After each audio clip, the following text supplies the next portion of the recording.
Assalamualaikum warahmatullahi wabarakatuh. Alhamdulillahirabbil alamin. Masyaallah Gusti Pangeran Agung anu boga alam dunia. Oke, sehat? Sedang Bang Arul? alhamdulillah Nah, lumayan. di malam yang berbahagia ini, alhamdulillah kita kedatangan tamu yang luar biasa. Dia berasal dari yang jauh di sana, di ujungnya Banten, ujung Kulon. Dia jauh-jauh datang ke sini sambil silaturahmi. Sambil memang dia cukup nyimak juga sih kegiatan kita sehari-hari. Kata dia, Mang Robert, boleh dong ikut ngonten sekalian mampir ke rumah Pak Kiai? Boleh. Makanya dia sampai malam belum pulang. Mungkin habis ngonten langsung pulang Mang Arul ya. Ya, boleh lah. Ya. Jadi pembahasan malam ini gimana Bang Arul sesuai apa yang ada di otak Bang Arul tanyakan sama Pak Kiai. Iya sih. Ya. Karena sebenarnya gini, saya udah lama nih pengen menanyakan hal ini. Cuman kalau mau ngobrol-ngobrol sama Kiai itu kadang-kadang suka tersekat saya tuh, tidak bisa keluar.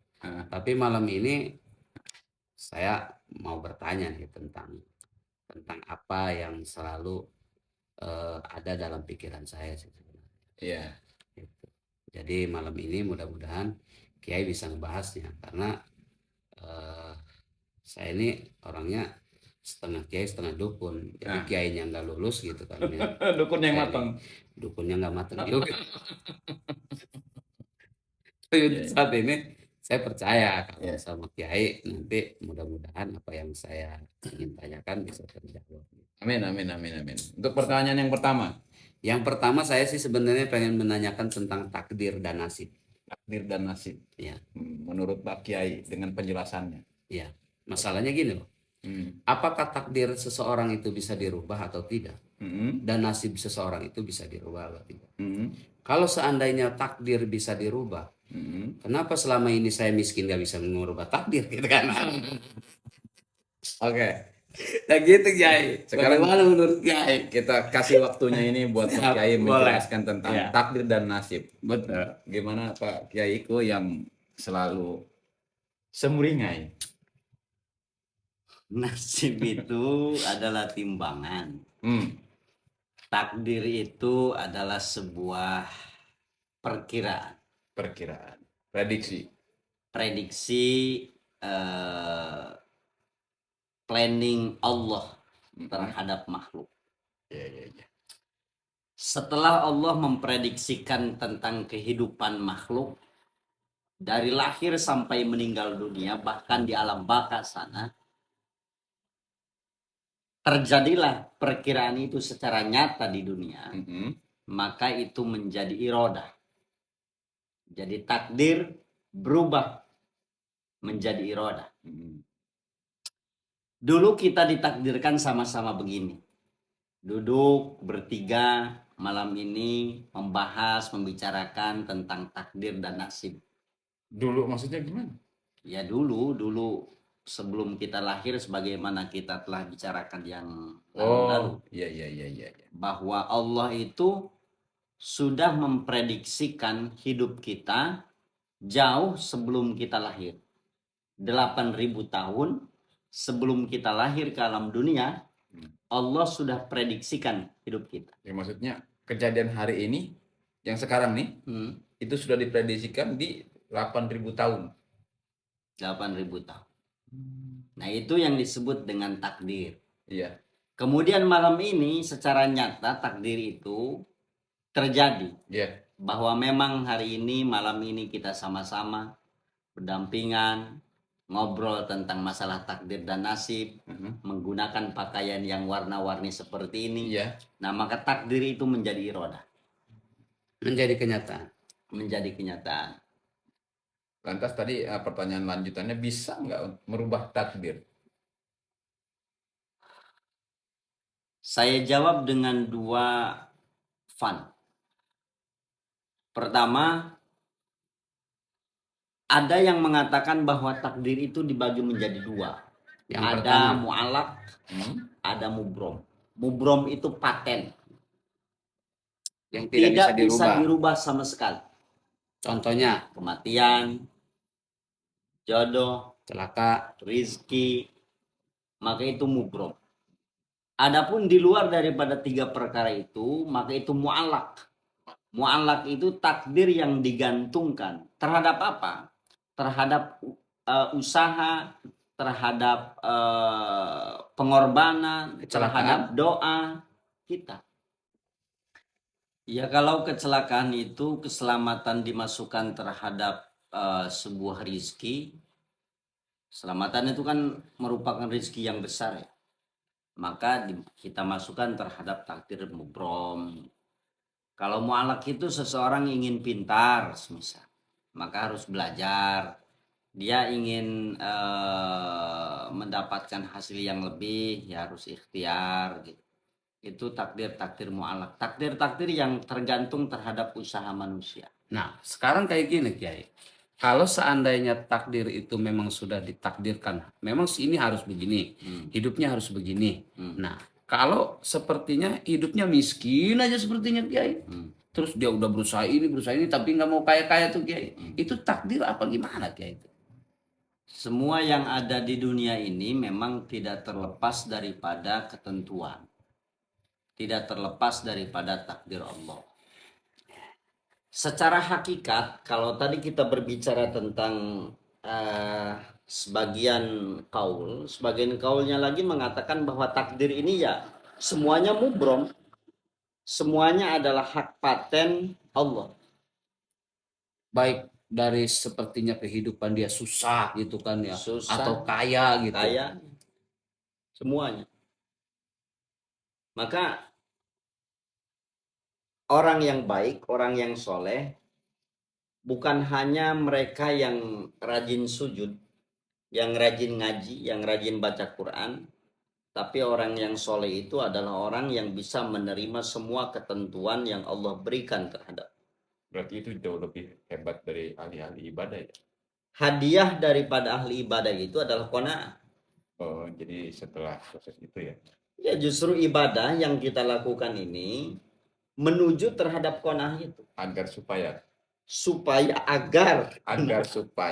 menjadi qanaah. Agar qanaah. Gitu. Qanaah itu adalah, jadi intinya kita harus bersyukur atas apapun yang Tuhan berikan terhadap kita. bukan bersyukur saja. Tatkala Allah memberikan satu kenikmatan ya ada bersyukur. Tatkala Allah memberikan satu ujian ya kita ada sabar. Ada sabar dan syukur. 2 perkara itu ya kita bisa lakukan di 2 keadaan yang berbeda. Nah, berarti Kiai, garis besarnya kalau Tuhan sudah memberikan jalan takdirnya sudah harus begitu, harus begini, gak usah usaha dong Kiai kalau gitu. Ya la haula wala quwata illa billahil aliyil azim. Tidak ada daya bagi kita untuk keluar daripada kemaksiatan, wala quwata, dan tidak ada kekuatan untuk melaksanakan ibadah illa billah kecuali atas ketentuan Allah. Sekarang gini Kiai, sepertinya nih banyak orang yang bertanya nih Kiai terhadap saya juga sebenarnya tentang takdir dan nasib. Kalau seseorang sepertinya bujangan, ya kan? Nah, dia itu kan takdirnya nih memang harus nikahnya sama si Anu sepertinya kan. Itu nggak usah nganjeng-nganjeng loh Kiai, nggak usah nyari-nyari dong kalau gitu. Nanti juga datang sendiri dong. Iya. Ya kan? Kalau begitu mah. Bisa nggak begitu? Nggak usah nyari-nyari, nggak usah lah. Bisa. Bisa. Kalau orang itu ya mampu seperti itu. Tapi di samping itu kan kita ada syahwat, ada keinginan untuk bersosial, ada keinginan untuk bermuamalah. Nah, maka keinginan-keinginan itulah yang menjadikan kita ini ya diantaranya kelayaban. Kalau kita nunggu saja kan kitanya bete. Kalau begitu pun dengan rizki Kiai, semuanya.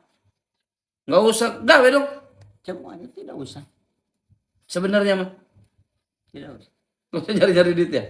Karena Allah itu mustahil kari. Allah itu mustahil menjadi zat yang bisa dipaksa. Kalau kaya itu bisa didatangkan oleh pekerjaan, maka semua orang yang bekerja itu wajib kaya.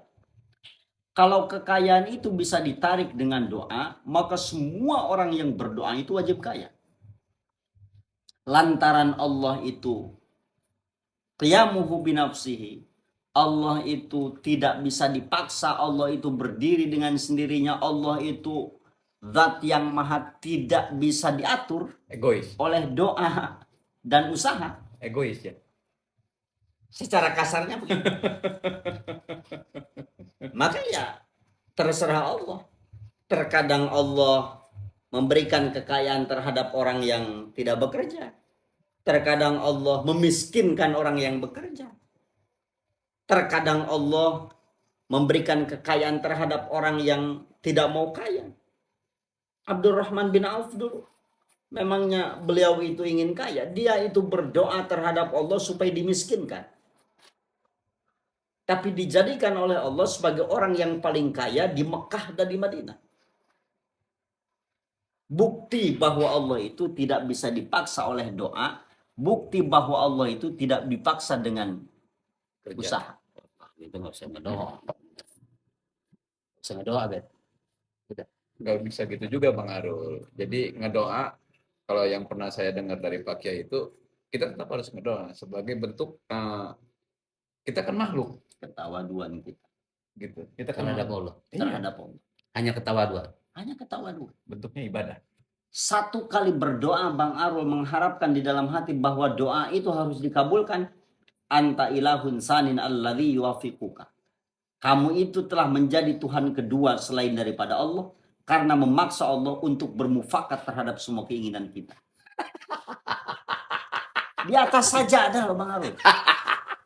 Tapi kan memang kita begitu. Nah, Selalu ingin Itulah kenapa doa kita dikabul. kenapa orang yang beribadah dianggap bermaksiat, padahal dia badannya di dalam masjid, di atas sajadah, dengan tadahan tangan, dengan lisan yang menggebu-gebu, memuji dan memohon terhadap Allah. Kalau hati kita, segala pujian, segala permohonan itu harus Allah laksanakan. Sampai ngomong lagi, kan? Ya Allah. Ya Allah kabulkan, Gusti kabul. Oh ya, Wah ya. ini maker butuh jasa. Kudu. Maka kita memaksa Allah seolah-olah kita menjadi Tuhan. Lalu bagaimana cara berdoa yang baik dan benar? Ya berdoa. Buktikan, tunjukkan terhadap Allah, ya Allah, saya berdoa karena saya merasa bahwa diri saya tidak ada kemampuan untuk apapun. Oleh karenanya saya meminta terhadapmu. Adapun doa saya dikabulkan dan tidaknya, terserah hakullah. Terserah Allah. Ini bukan berarti tidak berdoa Bang Arul. Maka di sanalah terdapat ud'uni astajib lakum. Ud'uni astajib lakum itu bukan berdoa kemudian dijawab Bang Arul. Tapi ud'uni asabukum.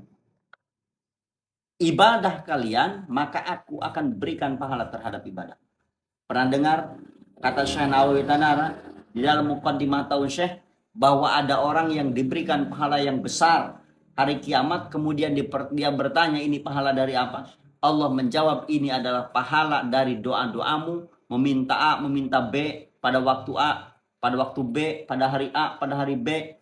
Nah, itu adalah doa yang tidak ada paksaan terhadap Allah. Hanya sebatas menghambakan diri, menunjukkan ketawaduan kita sebagai makhluk terhadap Allah. kalau kita seandainya memang berdoa itu berharap, Ya kan berarti berharap dong doa itu. iya, berharap untuk Allah mengabulkan itu. Iya. Nah, kalau kita berharap agar supaya doa itu Allah kabulkan, maka doa itu menjadi maksiat. Karena memaksa Allah untuk mengabulkan setiap keinginan kita. Tapi kan iya karena budu wa iya karena stain, Kiai. Iya, betul. Iya. Apa arti iya karena budu wa iya karena stain? Kalau begitu.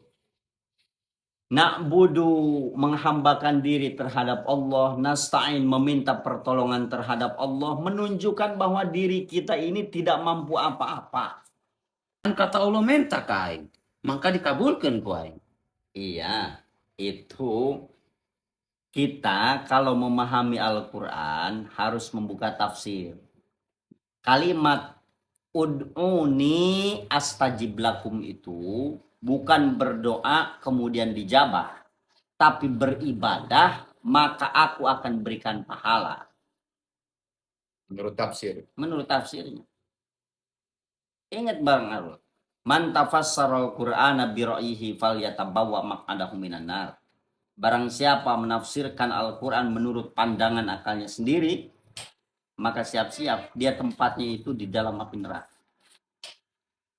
Tafsir Robert, tafsir gitu. Sorangan. Jadi untuk memahami ayat Al-Quran itu, Bang Arul, kita nggak bisa asal apa ya, asal Nah, paham. apa sekarang yang membedakan takdir dengan nasib? Nasib itu ukuran. Kalau bahasa sederhananya, bahasa kita masyarakat biasa, mereka biasa menafsirkan nasib itu adalah usaha, kan? Maksud Bang Arul ke sana kan? Ya. Takdir itu adalah ketentuan Allah. Ya. Nah, sebetulnya usaha kita pun sudah ditakar oleh Allah. Kita berusaha keluar rumah jam 7, pulang jam 7 malam, itu sudah ditakdirkan oleh Allah. Diamnya kita di rumah, tidak kemana-mana, itu pun sudah ditakdirkan oleh Allah. Berarti kita itu wayang. Iya, wayang. Makanya Tuan Syamdul Qadir Jain, alaikum bil mautil khasi qablal mautil am. Wajib untuk kita mati sebelum mati dulu. Namanya orang mati, ditempeleng juga, gak bakal ngelawan. Terima saja yang Allah berikan terhadap kita.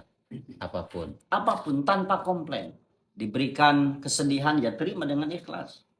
Berikan kecelakaan, terima dengan ikhlas. Berikan harta yang banyak, diterima dengan ikhlas. Hayang, harta melawak. Biar kamu gelis atau pemajikan gelis, terima dengan ikhlas. Insya Allah. Goreng itu ya banget. Ya.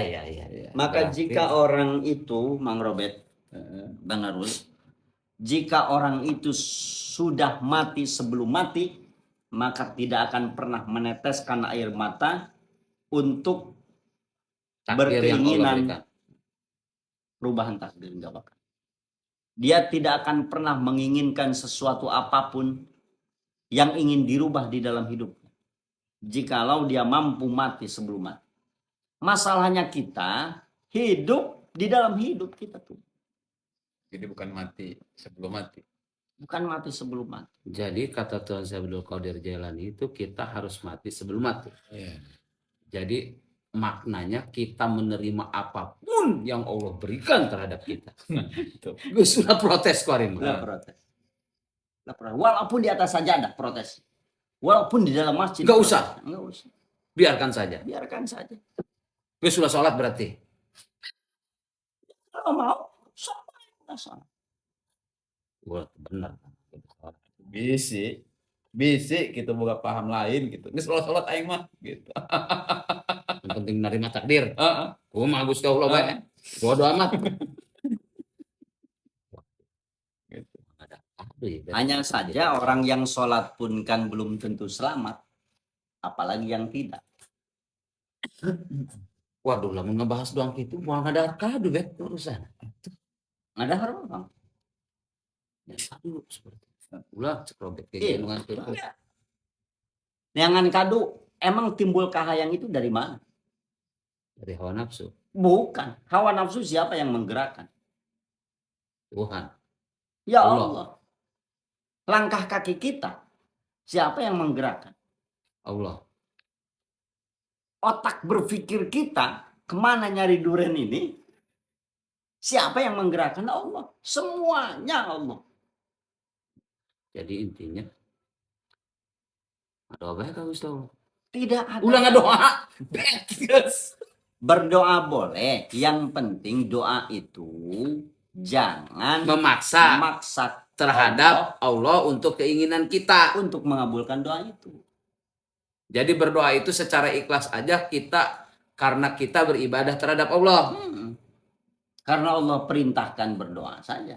Kemudian kita bertawadu terhadap Allah bahwa kita kepada siapa kita Apakah berdoa? sudah bisa Kiai melakukan itu?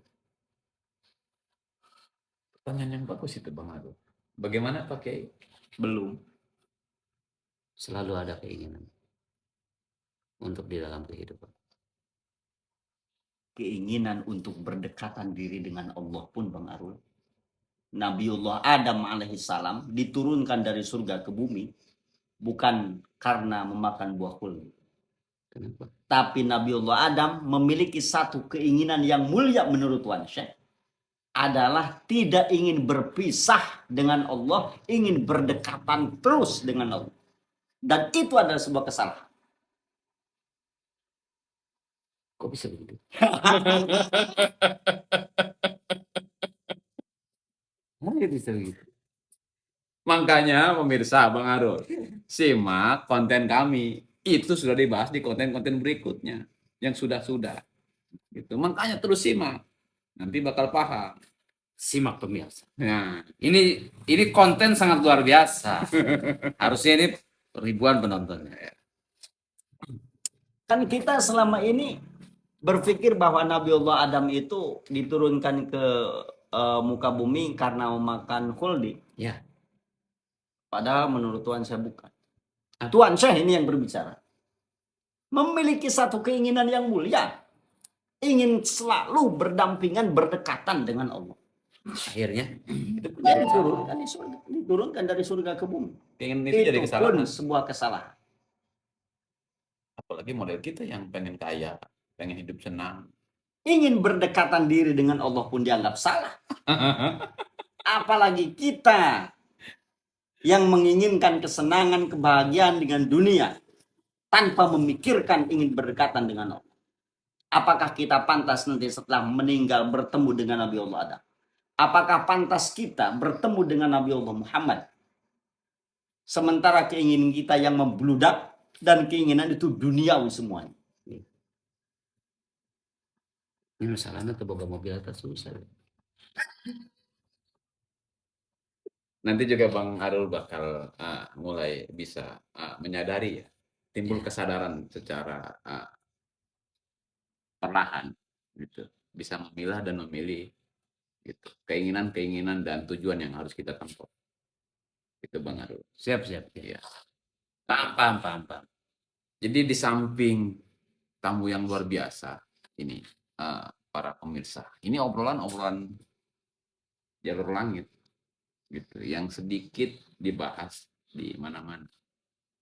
Dan ini sebetulnya pembahasan pemirsa Ruang Bicara Fasiratul Rabbani tidak hanya sebatas ini. Kalau ingin lebih mendalam tentang pembahasan ini, ya ngaji tidak hanya 1-2 kali untuk memahami apa tujuan Tuan Syamsul Qadir Jailan mewajibkan kita mati sebelum mati, kemudian memandang Nabiullah Adam itu memiliki satu keinginan yang mulia namun disalahkan oleh Allah. Itu merupakan rahasia yang mahal Bang Arul. Ya. Kastrol nage eta keur masantren beak opat. Jadi tidak cukup 1-2 tahun. Tapi harus kita lakukan, harus kita jalankan itu. Perkara-perkara yang seperti itu. Jadi untuk kita, baiknya yang memiliki pemahaman yang flat, lurus saja, ya lakukan sesuai kapasitas kita saja. Ya. Sesuai kapasitas kita, ya waktu sholat, waktu ngaji, Waktu cari uang. cari uang, tapi semua niatkan bahwa semua itu kita lakukan hanya untuk beribadah terhadap Allah. Masih ada pertanyaan Intinya lagi? adalah bersyukur atas apapun yang Tuhan berikan. Gue selalu memprotes Kariola. Oke, siap Kiai. Terima kasih atas keterangan-keterangan dari Kiai, atas semua ilmu yang Kiai Itulah pemirsa sedikit pembahasan tentang takdir dan nasib yang sebenarnya masih sangat panjang Pak Kiai ya. Dan itu tidak bisa Ada 62 pembahasan sebetulnya. itu luar biasa. Makanya ini obrolan-obrolan memang yang harus beneran menyerap dengan hati dan pemikiran yang beneran rapi. Sangat luar biasa. Iya, kalau seandainya dengan ego ataupun nafsu yang masih nantinya acak-acakan. Kita sengaja menjeda obrolan ini Pak Kiai. Kayaknya kalau seandainya diterusin terus gitu. Bahaya. Nanti bahaya gitu. Ini obrolan memang sebenarnya obrolan tingkatan para wali Pak Kiai ya. Iya, ini 62 pertemuan. 62 pertemuan. Tuan Syekh Abdul Qadir Jailani menyampaikan di 4 majelis, dirangkum dalam satu kitab. Kemudian kitab itu diberi nama Al-Fathur Rabbani. Itu karangan langsung dari Tuan Syekh Abdul Qadir. Nah, itu salah satu referensi dari penjelasan yang tadi tentang takdir dan nasib gitu. Mungkin malam ini kita cukupkan pembahasan takdir dan nasib yang sudah dijelaskan sama Pak Kiai. Terima kasih Bang Arul. Siap. Mau langsung pulang apa bagaimana nih? Iya, kayaknya saya mau nginep di hotel aja lah. Boleh. Coba jangan lupa nanti kalau kesini lagi kado itu jangan cuma 3 ataupun 4. Siap. Ya. Pak Kiai suka itu sama kado. Oke. Montong kalau ada. Ya, siap. Nah, mungkin itu saja pemirsa Ruang Bicara yang bisa kami bahas malam ini. Kurang dan lebihnya mohon maaf. Terima kasih Bang Arul, terima kasih Pak Kiai. Akhirul kalam, wallahul muwaffiq ila aqwamit thoriq, ihdinas siratal mustaqim. Assalamualaikum warahmatullahi wabarakatuh. Waalaikumsalam warahmatullahi wabarakatuh.